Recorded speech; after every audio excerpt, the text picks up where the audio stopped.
Hello दोस्तों, स्वागत है आप सभी का आपके पसंदीदा YouTube platform the notebook global academy पे।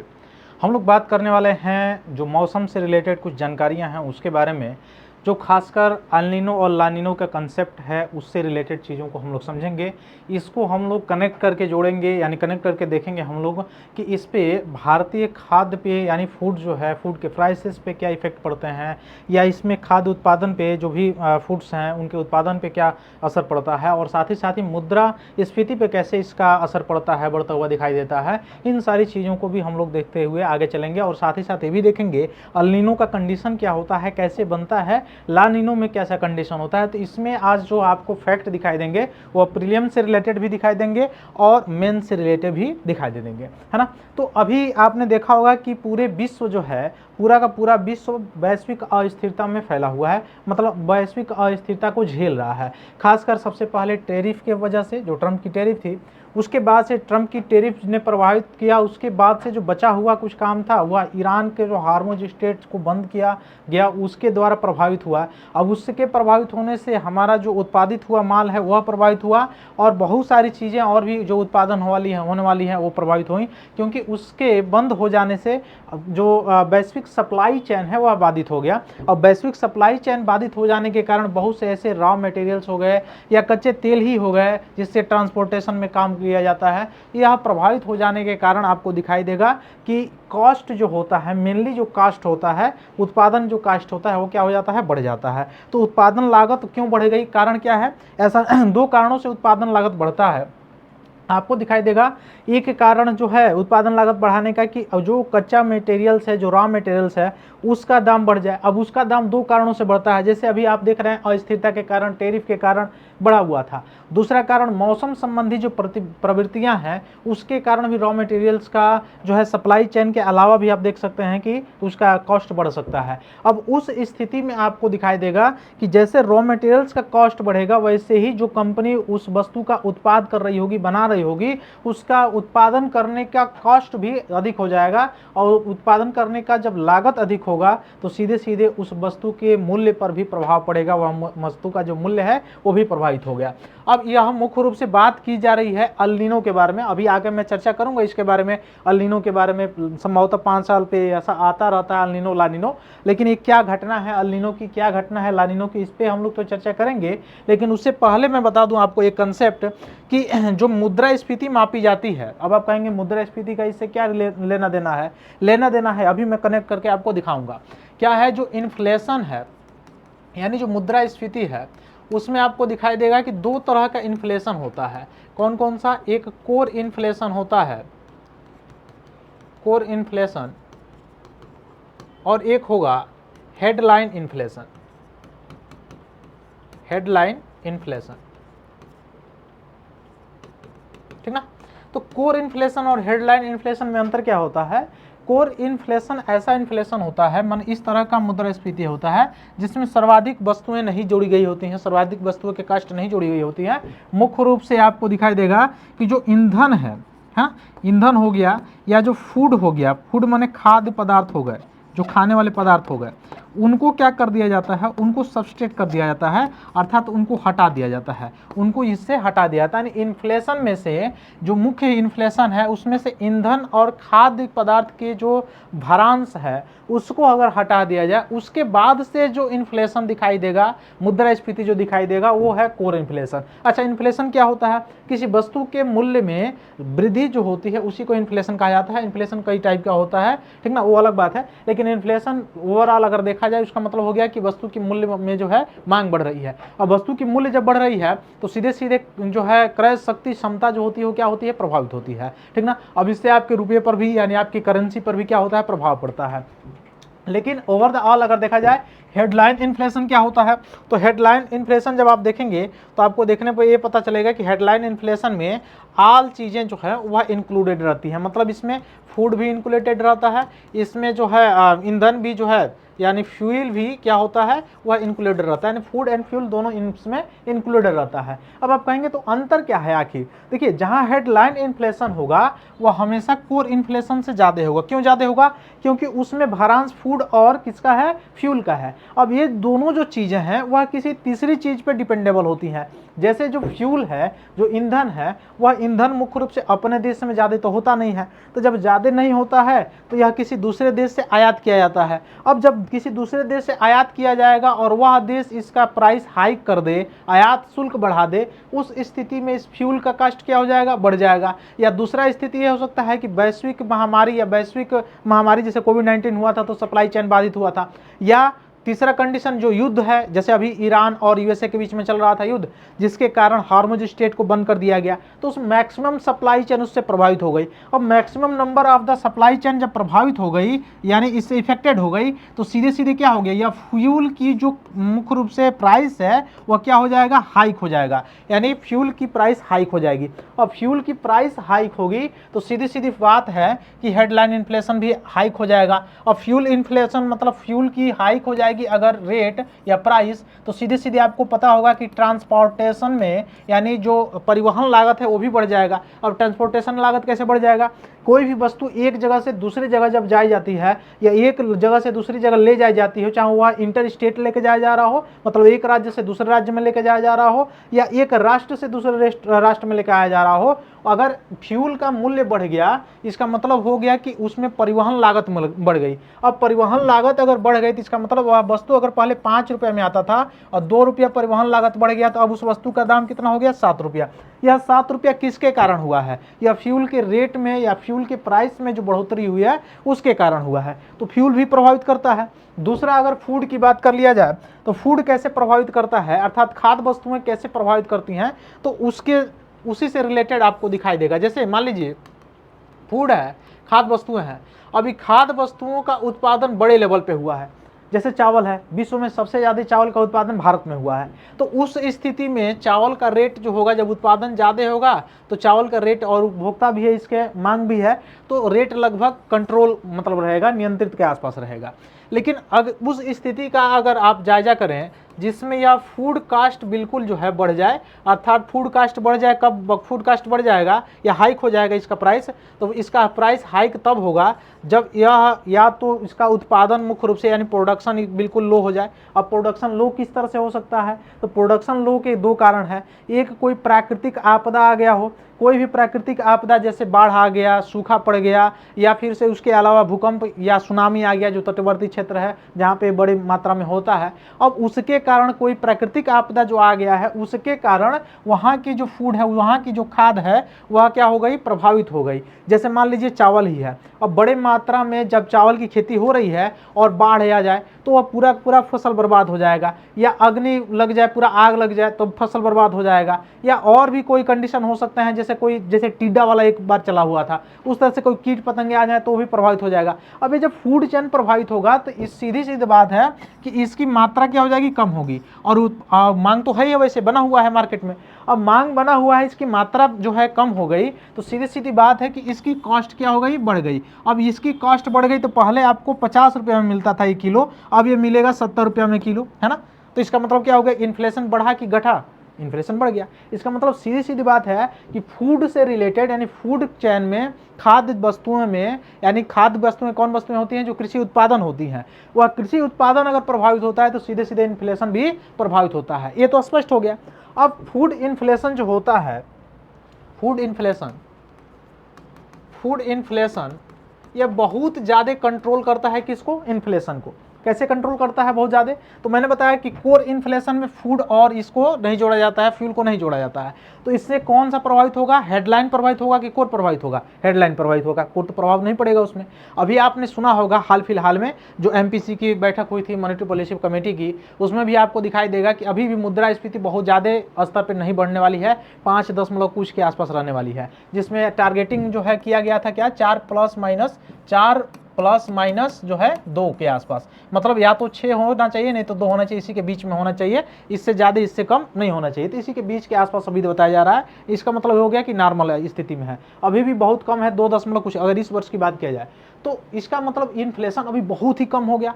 यह इन्फ्लेशन कम क्यों दिखाई दे रहा है? क्योंकि अभी आपको दिखाई देगा कि फूड इन्फ्लेशन बड़ी मात्रा में जो खरीफ की फसलें थी, किसकी फसलें? खरीफ की फसलें, या बड़ी मात्रा में रबी की फसलें जो थी उनका उत्पादन बहुत ही ज़्यादा मात्रा में हुआ।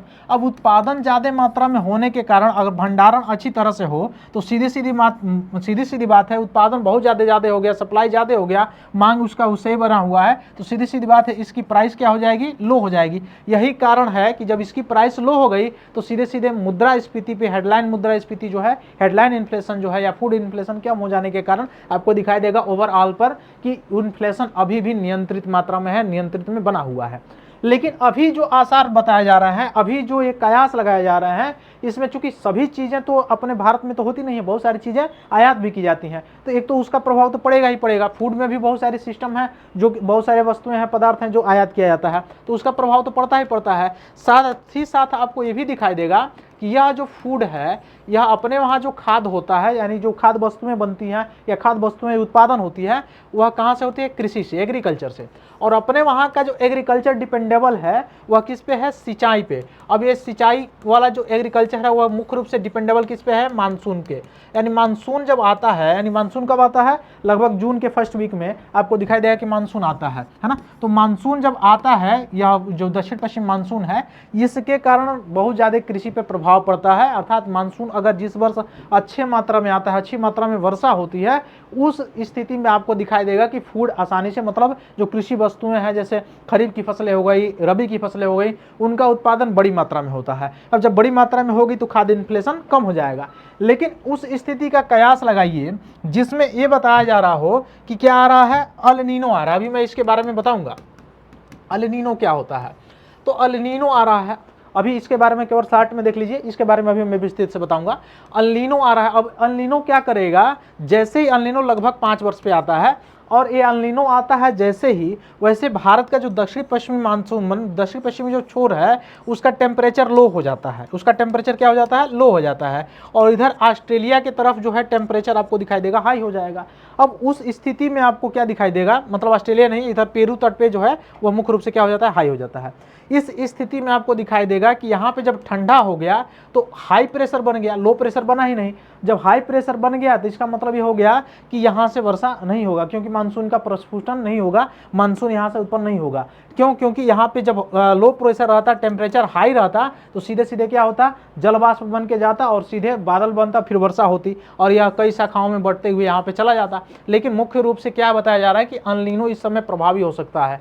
अब अल नीनो जब प्रभावी होगा तो आगे आने वाले समय, चूंकि रबी का फसल तो लगभग हो आया है, अब आगे आने वाले समय किसका है? खरीफ के फसल का। और आपको ये भली भांति पता है कि खरीफ के फसल में ही एक फसल है जिसका नाम है चावल। धान की खेती जो होती है, यह धान की खेती जो होती है, जो चावल की खेती होती है, जो खरीफ की फसल में होता है, इसमें ये चीज़ें हैं कि इसमें सबसे ज़्यादा किसकी आवश्यकता होती है? पानी की। आपने सुना भी होगा, WHO के द्वारा बार बार बताया जा रहा है कि पानी की सबसे ज़्यादा खपत जो होती है वो चावल, और अभी बहुत ज़्यादा किस्मों का उत्पादन भी किया जा रहा है, ताकि बनाया भी जा रहा है ताकि ऐसा चावल जो इसमें पानी, कम पानी में जो हो जाए, उस तरह के चावल बनाने के प्रयास किया जा रहा है। लेकिन अभी आपको ये चीज़ जानना है कि ये अभी चावल जो होते हैं, जो खरीफ की फसल है, उसमें आपको ये चीज़ें दिखाई देंगी कि ये ज़्यादातर इसको पानी की आवश्यकता होती है। अब ये पानी जो यहाँ की इसकी आवश्यकता है, या ये जल की जो आवश्यकता है, वो कहाँ से प्रतिपूर्ति होती है? मानसून से, या ग्राउंड वाटर से, या सिंचाई से ये होता है, जिसमें से सबसे ज़्यादा डिपेंडेंसी किस पे होती है? भारत के लोगों की मानसून पे। यानी भारत की जो कृषि वह निर्भर किस पे है? मानसून पे निर्भर है, दक्षिण पश्चिम मानसून पे निर्भर है। अब इस स्थिति में जब एल नीनो प्रभावी हो जाएगा तो क्या हो जाएगा? तो क्या मानसून क्या हो जाएगा? कमजोर पड़ जाएगा। अब मानसून जैसे ही कमजोर पड़ेगा वैसे ही क्या हो जाएगा? यह जल की आवश्यकता, जल जो है वह हो नहीं पाएगा उचित मात्रा में, और पानी की मात्रा जब उचित मात्रा में नहीं हो पाएगी तो ये खरीफ की जो फसल है, यानी चावल जो है, उसका उत्पादन भी भी कम हो जाएगा, या खरीफ से रिलेटेड जितने भी फसलें हैं उनका उत्पादन कम हो जाएगा। ऐसा भी हो सकता है ड्रॉट पड़ जाए, सूखा पड़ जाए पूरा का पूरा। अब पूरा का पूरा सूखा पड़ जाए तो हो सकता है कि पूरा पूरा फसल ही बर्बाद हो जाए। अब इस समय में जब फसल बर्बाद हो जाएगा तो उस समय उत्पादन प्रोडक्शन की मात्रा क्या हो जाएगी, माइनस में या कम हो जाएगी। अब अभी आपने देखा होगा कि चावल में नंबर 1 पे है भारत, हो सकता है अगले वर्ष क्या हो जाए, नंबर 2 नंबर 3 पे चला जाए। तो यह स्थिति आपको दिखाई देगी कि यहाँ पे इसका उत्पादन क्या हो जाएगा, कम हो जाएगा। अब कम हो जाएगा तो इसकी प्राइस तो हाइक होगी ही होगी, वो तो अलग बात है। अब अल नीनो ये बनता क्यों है, कैसे बनता है, इसके बारे में चलिए हम लोग देखते हैं। यह एक तरह से भौगोलिक प्रक्रिया है जो बनने की प्रक्रिया है अल नीनो के बारे में बताया जाए। तो अल नीनो आता है तो क्या होता है, सूखा पड़ता है भारत में। लेकिन अगर आपसे स्टेटमेंट में पूछे यूपीएससी कि जब भी एल नीनो आता है एग्जैक्ट रूप से सूखा ही पड़ता है, तो ऐसा बात गलत हो सकता है, क्योंकि ये सही नहीं है कि हमेशा सूखा ही पड़े। कुछ ऐसी भी स्थितियाँ आती है, जैसे आपको पता होगा आईओडी के बारे में, है ना। तो आईओडी जब सक्रिय हो जाता है, जैसे दो ध्रुवी के रूप में काम करता है ना, कौन कौन सा दो ध्रुव के रूप में कार्य करता है, एक अरब सागर एक बे ऑफ बंगाल, अगर वो सक्रिय हो जाता है तो एल नीनो आने के बावजूद भी ये सारी चीज़ें आपको यहाँ पे भारत में दिखाई देते हुए नजर नहीं आएगी। तो पहले हम लोग देखेंगे कि सूखा क्यों पड़ेगा, किस कारण से पड़ेगा। तो ये देखिए एल नीनो का मुख्य रूप से यह प्रभाव आपको दिखाई दे रहा होगा। तो पहले हम लोग नॉर्मल में देखते हैं। ये ऑस्ट्रेलिया का तट है और ये साउथ अमेरिका का है, यहाँ पेरू तट है। अब इसमें जो है आपने पढ़ा होगा, महासागरीय धाराओं के बारे में आपने पढ़ा होगा, इसलिए मैं अब यहाँ पे अंदर और ज़्यादा नहीं जा रहा हूँ। महासागरीय धाराओं में आप पढ़े होंगे कि यहाँ पे इक्वेटोरियल करंट आती है ना। इक्वेटोरियल करंट कैसी होती है, गर्म होती है, अर्थात विषुवत रेखीय जो धाराएं होती है वो गर्म होती है। अब एक गर्म धारा मुख्य रूप से किधर चलती है, तो इसमें दो कारण प्रभावी हैं। दो कारण कौन कौन से प्रभावी हैं, तो एक कारण आपको दिखाई देगा कि हवा पवने पूर्व से पश्चिम जब चलती हैं, अर्थात व्यापारिक पवने जो चलती हैं, वह अपने साथ यह गर्म जल को क्या कहाँ लेके जाएगी, यहाँ लेके जाएगी। या दूसरी कारण आप जान सकते हैं कि ये इक्वेटोरियल जो धारा है, अर्थात विषुवतरेखीय जो धारा है, वह गर्म जल को लेके जाएगी ऑस्ट्रेलिया के तट पे। ये नॉर्मल ईयर में ऐसा होता है। जब गर्म जल वहाँ पे जाएगा तो आपको पता है कि गर्म जल जब यहाँ पे जाएगा तो वहाँ के जल को क्या करेगा, जब गर्म जल के आसपास जब ये जल पड़ेंगे तो वाष्प बनाएगा, और वाष्प बनाएगा तो बादल बनेंगे, और इस क्षेत्र में क्या होगी, वर्षा होगी। कब, जब नॉर्मल ईयर होता है तब, यानी नॉर्मल ईयर की बातें बता रहा हूँ मैं। और यहाँ पे जब वर्षा होगी तो पानी नीचे जाएगा, ठंडा होगा, और फिर से यहाँ पे पेरू पे जाएगा, फिर यह क्रिया चलती रहेगी, ये सर्कुलर पैटर्न चलता रहेगा। ये नॉर्मल ईयर की बात है। लेकिन एल नीनो जब आता है तो यह जो पैटर्न है वह चेंज हो जाता है, अर्थात इक्वेटोरियल जो करंट जाता था पहले ऑस्ट्रेलिया के तरफ, वह चेंज होकर ऑस्ट्रेलिया से किधर आने लगता है, पेरू तट पे। अब पेरू तट पे जब आता है तो इसका मतलब ये कैसा करंट है, गर्म धारा है, गर्म जल धारा है। ये गर्म जल धारा जब पेरू तट पे आएगा तो यहाँ पे क्या करेगा, वाष्पीकरण करेगा, वाष्पीकरण करके यहाँ पे वर्षा करेगा, अर्थात भली भांति वर्षा होती है। कहाँ पे, साउथ अमेरिका। जब एल नीनो आता है तो साउथ अमेरिका वाले तट पे भली भांति वर्षा होती है, वहाँ पे बाढ़ भी आता है, वर्षा भी होती है। लेकिन अब इधर की स्थिति के बारे में देखिए, इधर ऑस्ट्रेलिया की तरफ इधर स्थिति क्या होगी कि जब यहाँ पे गर्म होगा, वर्षा होगी, यहाँ ठंडा दल आएगा और फिर से ऑस्ट्रेलिया में जाके यहाँ पे ऊपर आ जाएगा। इसका मतलब यहाँ पे हाई प्रेशर हो गया, यहाँ पे लो प्रेशर हो गया।